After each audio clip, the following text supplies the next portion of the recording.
RPWD act 2016 के तहत दिव्यांगता की श्रेणियों को 7 से बढ़ाकर 21 कर दिया गया है। ये आप लोगों को याद रखना होगा, ठीक है।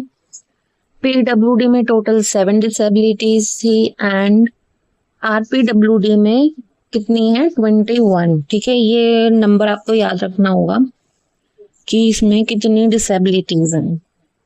ऑलराइट, अब हम शुरू करते हैं इसकी पहली definition. As per the new Right of Persons with Disabilities Act 2016, the categories of disabilities have been increased from the existing 7 to 21. The detailed 21 categories are specified below. पहली डेफिनेशन है हमारी ब्लाइंडनेस की।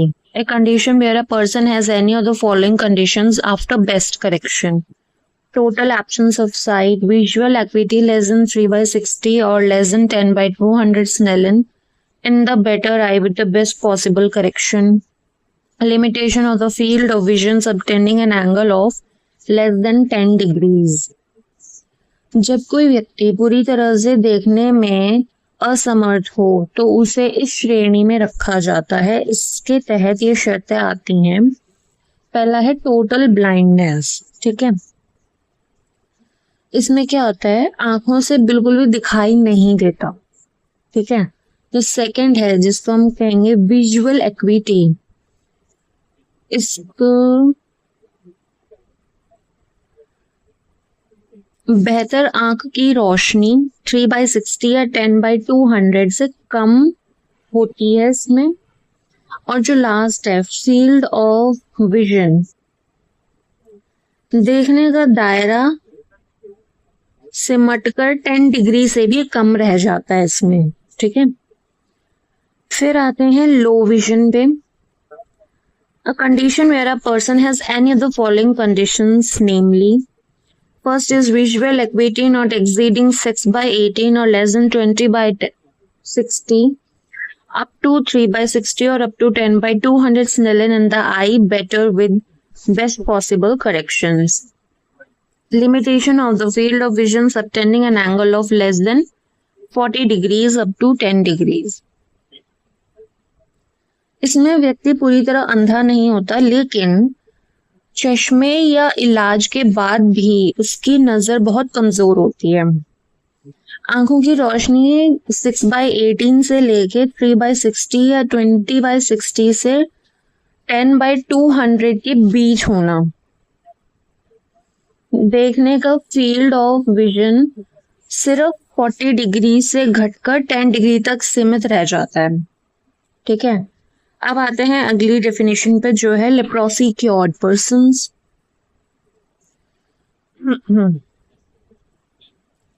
A person who has been cured of leprosy but is suffering from पहला loss of sensation in hands and feet as well as loss of sensation in eye and eyelid but with no manifest deformity.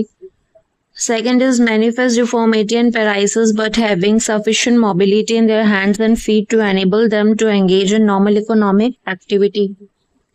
And the third is extreme physical deformity as well as advanced age which prevents him or her from undertaking any gainful occupation, and the expression leprosy cured shall be constructed accordingly.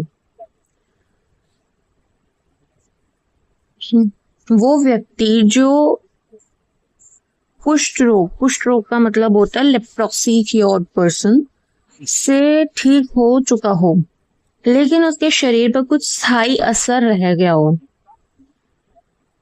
First point, हाथों, पैरों या आंखों और पलकों में संवेदना खत्म हो जाती है। संवेदना का मतलब होता है फीलिंग या सेंसेशन, ठीक है। भले ही बेहतर से बाहर से कोई विकृति ना हो।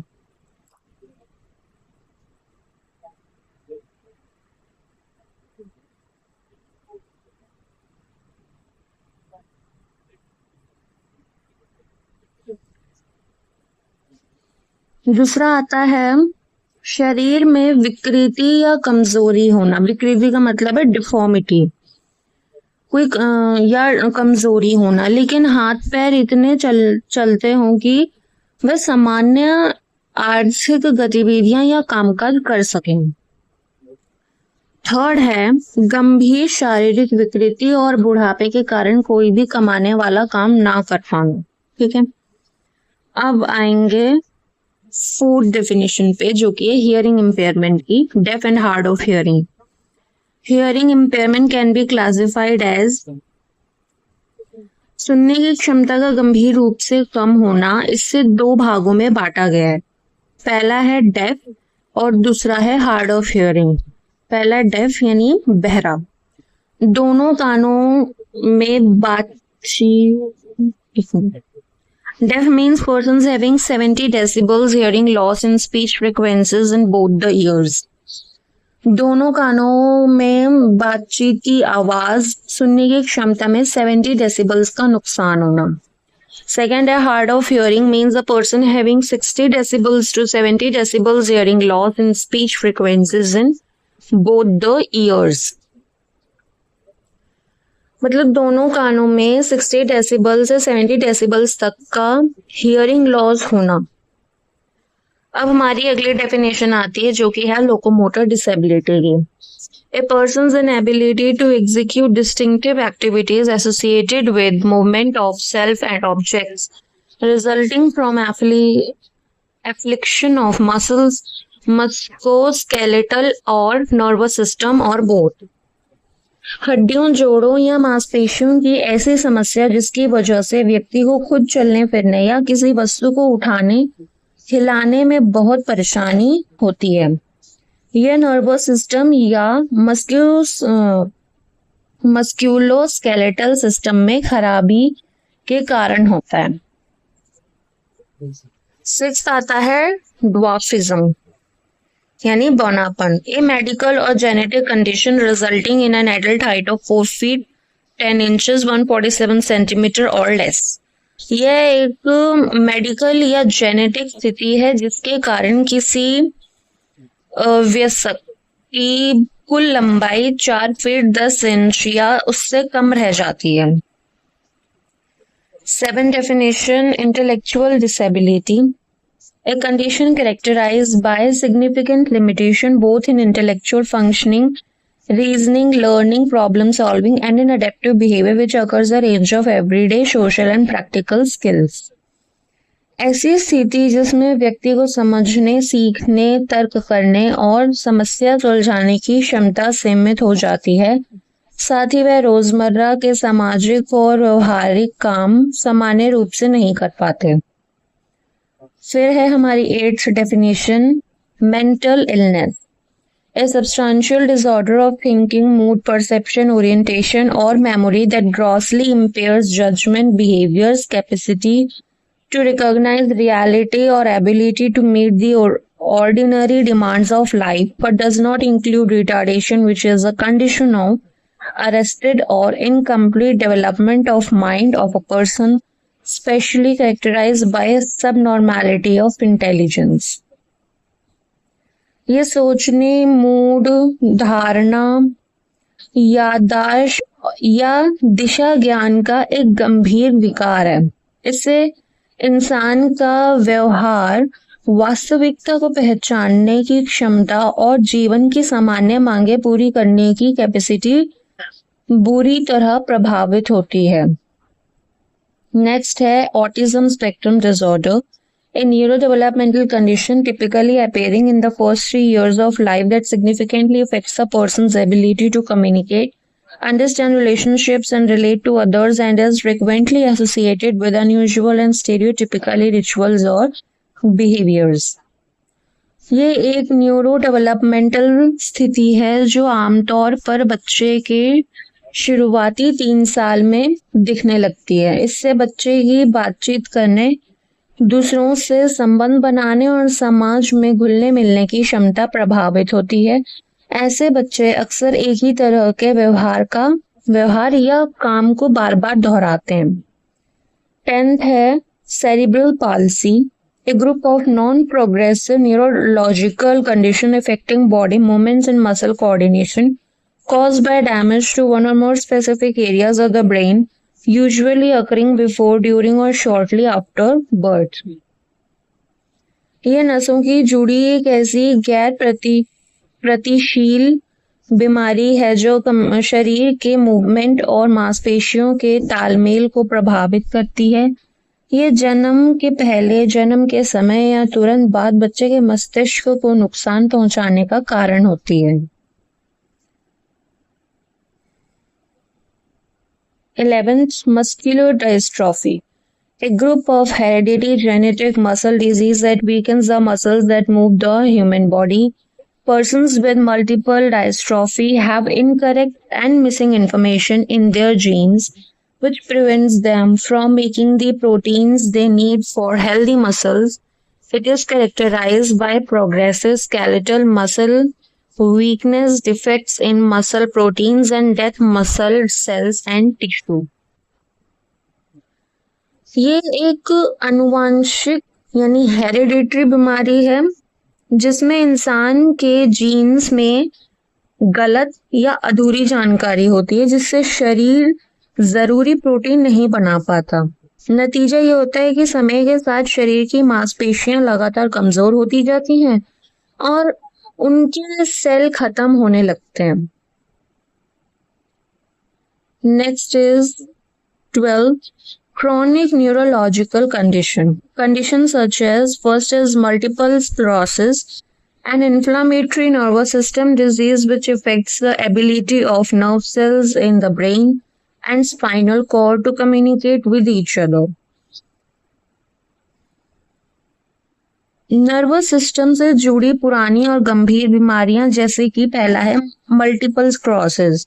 इसमें दिमाग और रीढ़ की हड्डी की नसें आपस में ठीक से सिग्नल नहीं भेज पाती। सेकंड आता है Parkinson disease, a progressive disease of the nervous system marked by tremor, muscular rigidity and slow imprecise movement. Nervous system की बढ़ती हुई बीमारी जिसमें हाथ पैर कांपना, मांसपेशियों में अकड़न और चलने फिरने की गति बहुत धीमी हो जाती है। अगर आप लोगों को ये वीडियो इन्फॉर्मेटिव लग रही हो, समझ में आ रही हो वीडियो, तो प्लीज चैनल को सब्सक्राइब जरूर कर देना और वीडियो को लाइक जरूर कर देना और हाँ अपने फ्रेंड्स के साथ शेयर जरूर करना।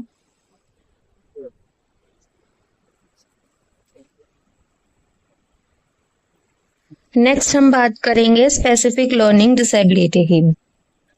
A heterogeneous group of condition wherein there is a deficit in processing language spoken or written that may manifest itself as a difficulty to comprehend, speak, read, write, spell or to do mathematical calculations and include such conditions as perceptual disabilities, dyslexia, dysgraphia, dyscalculia, dyspraxia and developmental aphasia.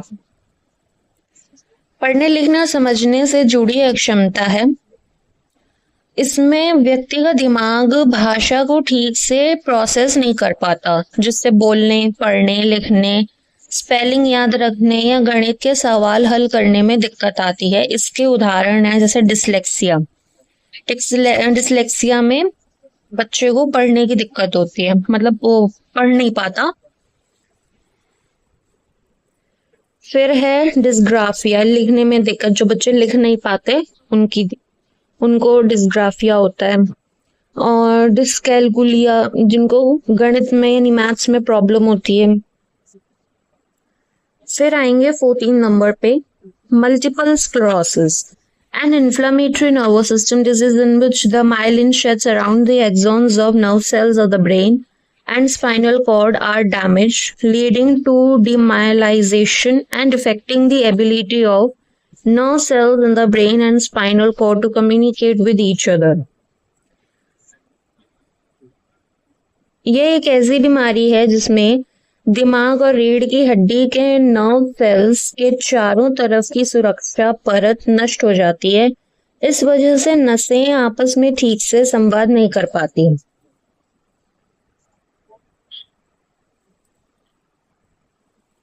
15th है speech and language disability, a permanent disability arising out of conditions such as laryngectomy or aphasia affecting one or more components of speech and language due to organic or neurological causes.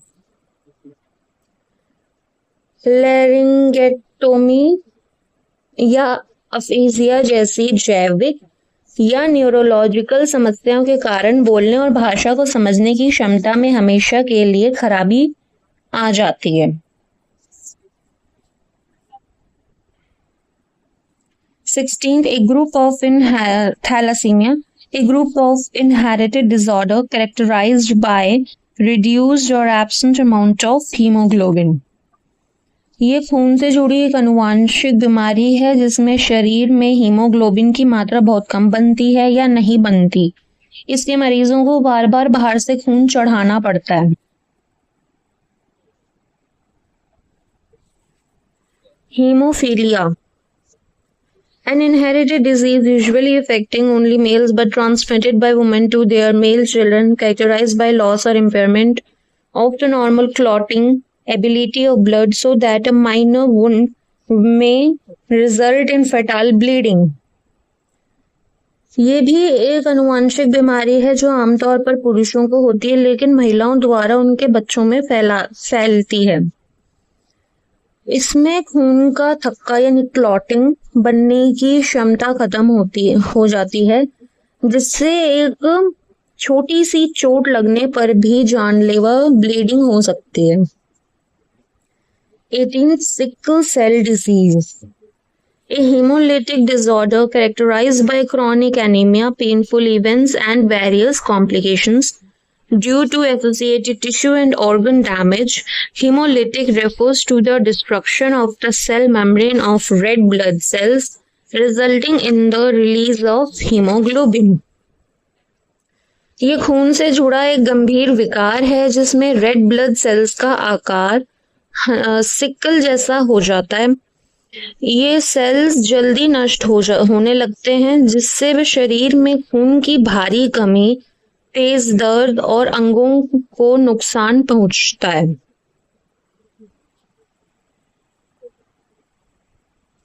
Next है multiple disability including deaf blindness. Multiple disabilities, more than one of the above specified disabilities, including deaf blindness, which means a condition in which a person may have a combination of hearing and visual impairments causing severe communication, developmental and educational problems. जब किसी व्यक्ति को ऊपर बताई गई दिव्यांगताओं में से एक से अधिक दिव्यांगताएं एक साथ होती हैं, जैसे डेफ ब्लाइंडनेस, बहरा और अंधा एक साथ होना, जिससे बातचीत करने और पढ़ाई लिखाई में बहुत गंभीर समस्याएं आती हैं। फिर 20, एसिड अटैक विक्टिम, वह व्यक्ति जिसका शरीर किसी हिंसक a person disfigured due to violent assaults by throwing of acid or similar corrosive substance, वह व्यक्ति जिसका शरीर किसी हिंसक हमले में तेजाब या किसी अन्य संरक्षक पदार्थों को फेंकने के कारण पूरी तरह झुलस या विकृत हो गया हो। फिर है last but not the least Parkinson disease, बिल्कुल लास्ट है ये। ए progressive disease of the nervous system marked by tremor, muscular rigidity and slow imprecise movement, chiefly affecting middle-aged and elderly people, associated with degeneration of the basal ganglia of the brain and the deficiency of the neurotransmitter dopamine. यह दिमाग के बेसाल ganglia के कमजोर होने और dopamine neurotransmitter की कमी के कारण होता है। यह मुख्य रूप से मध्य आयु वर्ग और बुजुर्गों को प्रभावित करता है, जिससे हाथ पैर कांपना, शरीर का अकड़ना और चलने में संतुलन ना बन पाना जैसी समस्याएं होती हैं। ये नोट्स आपकी वीडियो के